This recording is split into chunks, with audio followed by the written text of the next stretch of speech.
Oats with chia seeds నానబెట్టుకున్నవి కొద్దిసేపు అవి వేసుకోవాలి. తర్వాత ఖర్జూరం పళ్ళు విత్తనాలు తీసేసి అవి ఒక 2 వేసుకోవాలి. నెక్స్ట్ యాపిల్ పీసెస్ కింద కట్ చేసుకుని అవి వేసుకోవాలి. నెక్స్ట్ బనానా పీసెస్ కింద కట్ చేసుకుని అవి వేసుకోవాలి.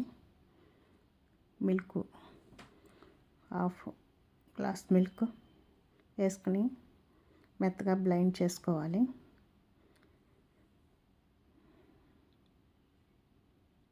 బ్లెండ్ తీసుకున్న తర్వాత గ్లాస్లో పోసుకుని టేస్టీ స్మూతీ తీసుకోవటమే.